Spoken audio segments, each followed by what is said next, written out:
Corona महामारी को लेकर के पूरा देश नहीं पूरा विश्व एक बड़ी त्रासदी से गुजर रहा है। हम सभी लोग उसके शिकार हुए हैं।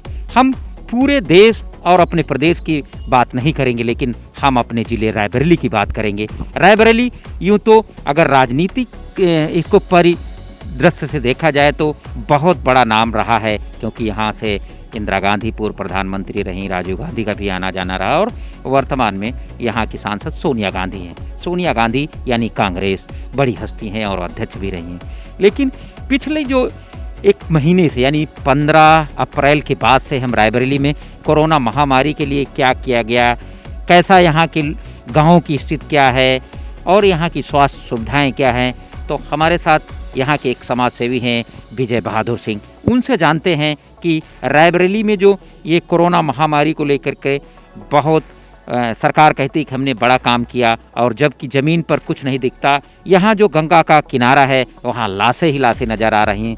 तो आज हम पूरी बात करेंगे रायबरेली की। जी विजय जी, धन्यवाद। देखिए, एक बात ये समझ लीजिए कि कोरोना का ये जो फेज है, इस फेज में हमारे ज़िले ने बहुत बड़े पैमाने पर जनहानि उठाई है। और जनहानि का आलम ये है कि आप रायबरेली के उन्नाव बॉर्डर से आप अगर चलेंगे और प्रतापगढ़ की सीमा तक चले जाएंगे तो आपको गंगा के तट का कोई भी ऐसा इलाका नहीं है जहां पर आपको लाशों के अंबार न मिल जाए। ये जो बोलिए बहुत सारा हमारे रायबरेली के पत्रकारों ने बहुत साहस के साथ डलमऊ, गिगासो, गोकना, ये 3-4 जगह का विजुअल वगैरह दिया। कुछ टीवी चैनल्स में भी ये खबरें आई हैं, अखबारों में भी कुछ इसका जिक्र है। लेकिन ये बात खाली इतनी 4-5 जगह ही नहीं है। गंगा के किनारे जितने गांव बने हुए हैं, अक्सर से लेकर के सिंघौर, गहरौली और सिंघौर और से होते हुए ये जो पूरा पट्टी चली जा रही है प्रतापगढ़ के बॉर्डर तक, कोई ऐसा इलाका नहीं है जहां बालू का गंगा रिवर बेड, पूरा गंगा रिवर बेड लाशों से पटा हुआ है। तो एक सवाल तो ये है, और बलिए जो मनुष्य का, तो मैं सबसे पहले एक बहुत दुख और शर्मिंदगी के साथ मैं एक बात कहना चाहूँगा कि किसी भी आदमी का, अपने यहाँ एक कहावत है गाँव में कि जियम न पाइन कौरा और मरेम बन्हाइन चौरा, यानी किसी भी व्यक्ति को मरने के बाद तो एक मनुष्य की तरह उसका अंतिम संस्कार आदमी करता था। सम्मान के साथ उसको संस्कार का एक अधिकार रहता था कि जीवन भर चाहे जितनी तकलीफ आदमी ने उठाई हो, चाहे जितनी भूख झेली हो, चाहे समाज में जितना अपमान झेला हो, लेकिन मरने के बाद 4 लोग सम्मान के साथ उसकी अर्थी के साथ खड़े हुए और सम्मान से ले जा करके और रीति रिवाज के साथ उसका दाह संस्कार किया गया है। इस दौर ने मनुष्य से उसके दाह संस्कार का भी अधिकार छीन लिया।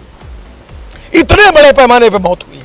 एक तो ये है, ये बहुत अमानवीय है और बहुत अमानवीय है। इसकी जितनी भर्त्सना की जाए और जितना इसके लिए खुद को गाली दी जाए और कोसा जाए, वो नाकाफी है। दूसरा ये है कि ये जो गंगा रिवर बेड में जो आपको लोग दिख रहे हैं, जो जला दिए गए, वो एक अलग प्रश्न है, वो उनकी गिनती है नहीं। लेकिन जो रिवर बेड में लोग दिख रहे हैं, ये कौन से लोग हैं, ये कहां से आए? ये अपने आप चल करके बैठ गए हैं जाकर के, ये ले जाए गए हैं, ये अपने घरों में मरे हैं, इनके दम घुटे हैं, बिना दवा और ऑक्सीजन के इनकी जान गई है और इनको ले जा करके। ये एक दूसरा प्रश्न हो सकता है कि इनके परिवारों में मुफलिसी थी, गरीबी थी, लकड़ी नहीं मिली तो इनको बालू में गाड़ के चले आए। लेकिन कौन से लोग थे ये इसी जिले के रहने वाले लोग थे। बगल में कठवारा है, 45 लोगों की मौत हुई। पट्टी रहस कैथवल ऊंचाहार में गांव है, 60 लोगों की मौत हो गई।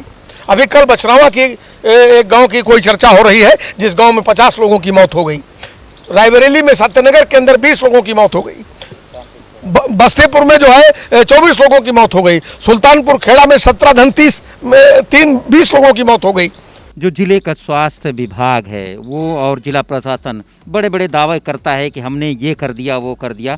अभी भी जिला अस्पताल में 1 साल पहले 10 वेंटिलेटर आए थे। अगर विजय जी वो 10 वेंटिलेटर चल जाते, अभी भी नहीं चले, तो कुछ लोगों को बचाया जा सकता था। इस पर क्या कहेंगे आप? देखिए, एक चीज़ आप ये समझ लीजिए कि अव्यवस्था और कुव्यवस्था का आलम यह है कि अस्पताल किसी का विषय कभी रहा नहीं। इस रायबरेली जिले में जितना सीएससी है, जितना पीएससी है, जितना एएनएम सेंटर है और हमारा जिला चिकित्सालय है, ये इसकी कुल तादाद अगर देखिएगा तो ये 150 के आसपास है। सीएससी पीएससी मिला के 54 और एएनएम सेंटर ये सब मिला के ये 150 है।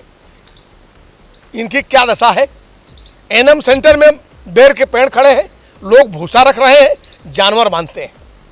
पीएससी वीरान पड़े हुए हैं, नल में पानी नहीं है, वार्ड बॉय खाली झाड़ू लगाता है, उसके जरिए चल रहे हैं। इनमें अपॉइंटेड डॉक्टर कहाँ है? कोई देखने वाला नहीं। अस्पतालों में दवाइयों के लिए, गरीबों के लिए आने वाला बजट कितना कर्टेल हो गया, इसको आप समझ सकते हैं, जान सकते हैं। तो हॉस्पिटल न इस रायबरेली जिले की जनता और जनता के प्रतिनिधियों का कभी सवाल रहा है और न प्रशासन और स्वास्थ्य विभाग का भी ये सवाल नहीं रहा है, ये सवाल नहीं रहता है। आप एक बात समझिए, 2004 में जब इस रायबरेली जिले में डेंगू आया तो गोरखपुर के बाद सबसे ज़्यादा मौतें रायबरेली में हुई और उस समय हमने बहुत सुना, एक जहाज आया ऊपर से छिड़काव करेगा, प्रदेश सरकार ने कहा नहीं, हम तो वो पर्यावरण को नुकसान हो जाएगा, हम जहाज नहीं उड़ने देंगे। और जहाज 10 दिन फुरसगंज में खड़ा रहा, फिर लौट के चला गया। फिर वो लारसब्ज मछली आई ऑस्ट्रेलिया से जो डेंगू का लार्वा खा जाएगी। वो सब क्या हुआ भाई? बात खत्म हो गई। एक दौर आया, महामारी आई, 10,000 लोग मरे, हाहाकार मचा, आप लोगों ने कुछ आवाज़ उठाई तो कुछ लोग चिल्लाए और उसके बाद बात खत्म हो गई। रायबरेली जिले में अगर स्वास्थ्य व्यवस्था सवाल होती तो 980 बेड का हॉस्पिटल एम्स 600 बेड में कन्वर्ट कर दिया गया। और आप बताइए, रायबरेली के 6 विधायक और रायबरेली के 2 एमएलसी, एक शिक्षक एमएलसी और एक स्नातक एमएलसी और एक ये निकाय एमएलसी, ये 3 एमएलसी, इनमें से किसी एक आदमी ने सड़क पर 10 आदमी के साथ खड़े होकर के आवाज उठाई कि हमारे 3 से 90 बेड आप कहां ले गए? किसी ने यह आवाज उठाई कि 10 साल से कछुए की तरह यह एम्स रेंग रहा है, चल नहीं रहा है, बन नहीं रहा है, इसका बजट केंद्र की सरकार क्यों जारी नहीं करती है? यह सवाल नहीं बना। आज एम्स खड़ा होता, यहां 990 बेड का हॉस्पिटल होता तो हमारे इसी कलेक्ट्रेट कैंपस के अंदर जहां मैं खड़े होकर बात कर रहा हूं, एक अधिकारी की पत्नी मर गई, हमारे जिले के कलेक्टर के पिता का निधन हो गया। और कहां? कोई वेदांता ढूंढ रहा है, कोई अपोलो ढूंढ रहा है, कोई मेडिक्स ढूंढ रहा है, कोई कहीं ढूंढ रहा है। तो आम आदमी की क्या हैसियत है इस जिले में? मैं कहता हूं कि बहुत ईमानदार है प्रशासन, जिला प्रशासन और सरकार बहुत ईमानदार है। तो 1 अप्रैल से लेकर और आज तक जितने लोग मरे हैं वो गंगा की कब्रें मत देखिए, जितने लोग गांव-गांव सर्वे कराइए और मृतकों की सूची सार्वजनिक करिए। ये आपकी गलती से मरे हैं, उनके परिवारों को कंपनसेशन दीजिए। आप जानते हैं क्या हुआ? स्वास्थ्य विभाग और जिला प्रशासन की इस अनदेखी की वजह से कमाने वाले मर गए, पूरे के पूरे परिवार उजड़ गए। एक बूढ़ा बाप बचा है, जवान बेटा मर गया, 3 छोटे बच्चे, एक विधवा बैठी है, उसका कमाने वाला पति मर गया। उनका जीवन कैसे चलेगा? ये आपकी गैर जिम्मेदारी की वजह से मर गए। आज आप बता रहे हैं कि हम गांव-गांव में निगरानी समितियां दौड़ा रहे हैं और निगरानी समितियों का क्या आलम है? उन आशा बहुओं के पास बुखार नापने का वो थर्मामीटर नहीं है, ऑक्सीमीटर नहीं है, उनके पास ग्लव्स नहीं है, उनके पास मास्क नहीं है, अपनी किट नहीं है। विजय जी, इसमें जो है, चलिए ये जो सरकार है और उनका महकमा है वो अपनी बातें करता है, लेकिन इसमें रायबरेली के लोग, हम लोग इसमें क्या सावधानी बरत सकते हैं? हम लोग क्या सावधानी बरत सकते हैं? स्वास्थ्य हमारा कभी विषय नहीं रहा। हम यही बात बार बार कह रहे हैं, स्वास्थ्य हमारा कभी विषय नहीं रहा। हमारे रायबरेली की राजनीति का विषय स्वास्थ्य कभी नहीं रहा। स्वास्थ्य अगर हमारा एजेंडा होता, हमारा गांव का प्राथमिक स्वास्थ्य केंद्र अगर काम कर रहा होता, हमारे गांव की सीएससी अगर काम कर रही होती, हमारे गांव का एएनएम सेंटर अगर काम कर रहा होता, हमारा जिला अस्पताल अगर ईमानदारी से काम कर रहा होता, हमारा एम्स अगर बन गया होता, इस मौत को हम लोग 2000 में रोक सकते थे। ये मर गए इसलिए कि इनको कोई चिकित्सीय सुविधा नहीं मिली। और जो अस्पतालों में जाकर मर रहे, गैस कहां से मांग के ला रहे हो? ऑक्सीजन कहां से आ रही? रेमडेसिविर कहां से आ रहा? हम आपको एक बहुत मजेदार बात बताते हैं कि रायबरेली के सीएमएस ने यहां की सांसद को एक चिट्ठी लिखी। वो स्वास्थ्य विभाग के निदेशक को चिट्ठी लिखने के बजाय, उत्तर प्रदेश के स्वास्थ्य मंत्री को चिट्ठी लिखने के बजाय, रायबरेली का सीएमएस सोनिया गांधी को चिट्ठी लिखता है कि ऑक्सीजन भेजिए।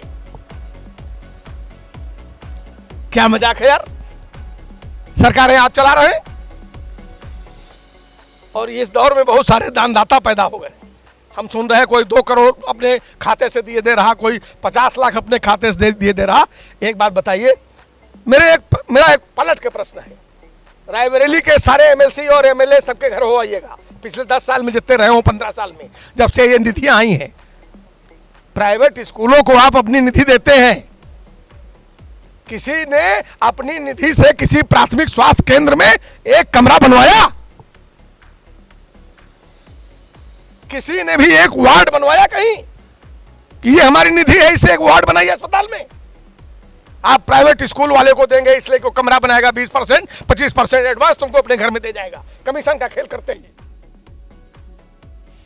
विजय जी, एक बड़ा अभी आपने उठाया और हम लोगों ने, प्रधानमंत्री ने जिस प्रकार से रायबरेली का बताया कि हमने बड़ा काम होगा, जिक्र किया उन्होंने अपनी बात पे, और ये मीडिया में भी आया, हम लोगों ने भी देखा। लेकिन ये रायबरेली को क्यों चुना? बगल में अमेठी थे, उनके बनारस कह लेते तो वहाँ की स्थितियाँ किया ये प्रायोजित तरीके था, फिर इसमें क्या कमी रह गई? इसको विपक्ष यानी खासकर सोनिया गांधी यानी सांसद कांग्रेस को तो भी कुछ इसमें कहना चाहिए था। देखिए, कांग्रेस की बात मैं करूंगा नहीं, कांग्रेस क्या कर रही क्या नहीं कर रही ये उनका अपना इनपुट आउटपुट है। लेकिन मैं सिर्फ एक बात ये कहना चाहता हूं कि उन्होंने रायबरेली को, कोई रायबरेली ने बहुत गुड वर्क किया है, बहुत बड़ा मार्क्स अचीव किया है, ये बात नहीं है। वो पॉलिटिक्स को एड्रेस कर रहे हैं। और ये एक बात मैं ये भी कहूं कि रायबरेली के खाली लोकल एडमिनिस्ट्रेशन के फेलोर से ये सारी मौत हो गई और इतना ढांचा चरमरा गया, ये बात नहीं है। ये पूरे प्रदेश के अंदर चूंकि घटना हुई है, गोरखपुर से खबर आ रही कि उनके यहाँ किसी गांव में 100 मरे हैं, किसी जगह 80 मरे हैं, किसी गांव में, ललौली एक गांव है कोई फतेहपुर में, जहां 100 लोगों की मौत हो गई है 23 तारीख से 5 तारीख के बीच में। तो ये पूरे प्रदेश में हुआ। तो मुझे तो ये लगता है कि ये शासन के, सत्ता में बैठी हुई जो ताकतें हैं, उनके इशारे पर लोकल एडमिनिस्ट्रेशन ने मुंडी दूसरी तरफ घुमा ली और लोगों को मर जाने दिया। ये तो आप लोगों का साहस है, पत्रकारों का, कि वो लाशें ढूंढ लाए और वो लाशें गवाह बनकर खड़ी हो गई, तो ये बेनकाब और नंगी हो। नहीं, उस पर भी तो हम लोगों को ये नोटिस की धमकी दी जा रही है, FIR का, ये इसको किस नज़र से देखते हैं आप? देखिए, एक बात ये समझ लीजिए कि अब नंगे को नंगा कहोगे तो वो तो ईंटा लेके दौड़ाएगा। तो पागल को पागल मत कहिए, नंगे को नंगा मत कहिए, वो सब छोड़िए। नोटिस करना, आपको मालूम है कि इस देश के अंदर दर्जनों लेखक, सुधा भारद्वाज, बेंजामिन गोंजालेस, माइकल फरेरा, इस तरह के न जाने कितने सोशल एक्टिविस्ट और विद्वान लोग, लेखक हैं, गौतम नवलखा जैसे विद्वान लेखक और पत्रकार जेलों में हैं। तो आपको अगर नोटिस दे रहे हैं, वो क्यों जेलों में है? वो इसीलिए जेलों में है कि सत्ता का जो ये कैरेक्टर है, जो जन विरोधी सत्ता का जो रूप और चरित्र उभर के आया है, इसके खिलाफ वो जनता को अवेयर कर रहे थे। तो वो नोटिस कर रहे हैं, ये कर रहे हैं, ये सब होता रहता है। और इसके जरिए किसी की आवाज़ को आप दबा नहीं सकते हैं। हम कह तो रहे हैं कि आप तो कह रहे थे सब अच्छा अच्छा है, लेकिन गंगा के तट पर लाशें गवाह बनकर खड़ी हो गई तुम्हारे खिलाफ। उनको कहां ले जाएंगे आप? वो बांस की फंटियां और कपड़े जो समेटवा रहे हैं, उसके जरिए चीजों को आप साफ नहीं कर सकते हैं। ये हुआ है और ईमानदारी इस बात की है, मैं अपनी बात को फिर दोहराऊंगा कि जनपद के अंदर जितनी मौतें हुई हैं, नहीं हुई हैं, आप मान लेंगे, खारिज करेंगे, तो आप सर्वे करा लीजिए, 1 महीने की मौतों का सर्वे करा लीजिए, सर्वे करा के आंकड़ा जारी करिए। और अगर मौतें हुई तो कोविड मौत मानकर उनके परिवारों को 10 लाख रुपए का कंपनसेशन दीजिए। और उनके जो बच्चे विधवाएं बची हैं, उनके बूढ़े माँ बाप बचे हैं मरने वालों के, उनको, इसलिए कि आपकी गलती से, आपकी लापरवाही से, आपके द्वारा चीज़ों का संज्ञान न लिए जाने के कारण ये मौतें हुई हैं। इसलिए इसकी जिम्मेदारी प्रशासन पर है, इसकी जिम्मेदारी शासन पर है, और इससे शासन बच नहीं सकता। कुल मिलाकर विजय जी ने जो बात रखी है रायबरेली की, रायबरेली में मौतें बहुत हुई हैं, शहर से लेकर गांवों तक, कस्बों तक, और वो उनका जो मौतों का आंकड़ा सरकार भले ही छिपा ले, लेकिन आज नहीं कल निकल के आएंगे। किनके घर से एक एक गया है तो उनके तमाम प्रमाण पत्र बनेंगे और उनके घरों में लोग निकल के आएंगे, बाहर बताएंगे जब प्रमाण पत्र बनवाने जाएंगे अपने परिजन खोने का।